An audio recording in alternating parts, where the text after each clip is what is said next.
o bọ̀tún yọ kò sì yọ gbàgbédé méjì yọ ibi tó bá wù mí ni mo lè gbóhùn mi gbàbọ́ bá jẹ́ ká pédè tó dùn. Ayọ̀délé Adéníkẹ́ Adéyẹmí ogún ọdún o aláṣẹ àtolùdarí iléeṣẹ́ porscheavenuecouture ọlọ́dún ní mọ́dún ẹ̀ lọ́dún lóyún ṣe mọ tiẹ̀ nínú afárá tójò lámọ́ tiẹ̀ nínú àpà èkó ló wá mọ tiẹ̀ lálárèrè ogún ọdún o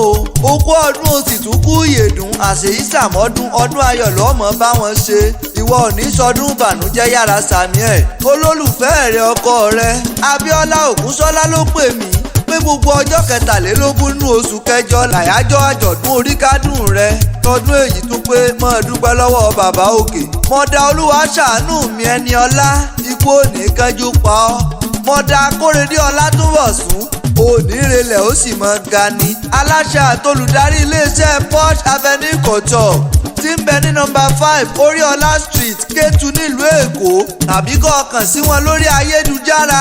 www.porscheavenue.com wọ́n ń bẹ nílẹ̀ yá àti lókè òkun wọn ò ní mọ́gòmọ́gónú ohun tó bá bá dọ́dọ̀ wọn ni wọ́n á ṣe fún ọ. Adéníkẹ́ ọlọ́jọ́bí aya Abiola Ogunshola o ọmọ bàbá wa Olúṣọlá Joel Adéyẹmí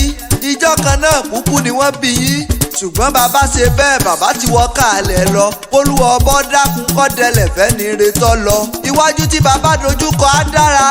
ẹ̀yìn tí bàbá fi sílé òsì ní bàjẹ́ lágbára lọ́wọ́ olúwa ọba.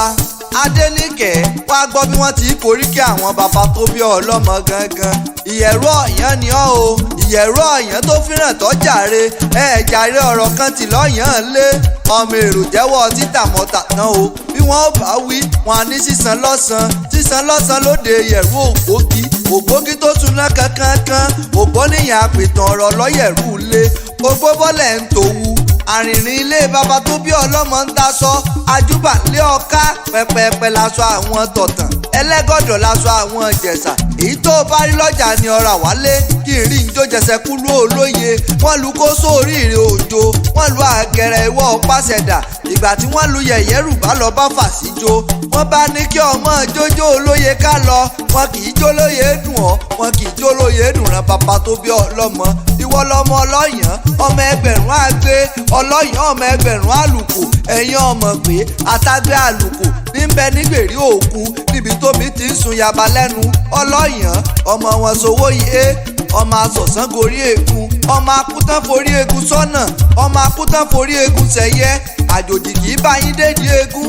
àjòjì tó bá yín dédìí eegun ẹyẹ ẹdán ni wọ́n fi ń yọjú wọn ọmọ ládé nínú ilé bàbá rẹ̀ débi kékeré Ọ̀yàn akínní àgbà Ọ̀yàn akínní ṣe àwọn lọ́mọ̀ràn èèyàn ò ní gbèlú Ọ̀yàn kọ́mọ gbọ́ndénú ọgbọ́n ní ń bẹ lódò òkun babẹ́ yìí gangan Ìyẹ̀rú Ọ̀yàn lákìkìkì tá a lè kìnà ọmọ ọba dànsáàkì o wò ó ọlọ́jọ́ òbí Ayọ̀délé Adéníkẹ́ Adéyẹmí ó ti sọdún èyí náà olólùfẹ́ rẹ̀ Abiola Ogunshola ló pé àṣèyí ṣàmọ́dún ó ṣe tẹ̀mí.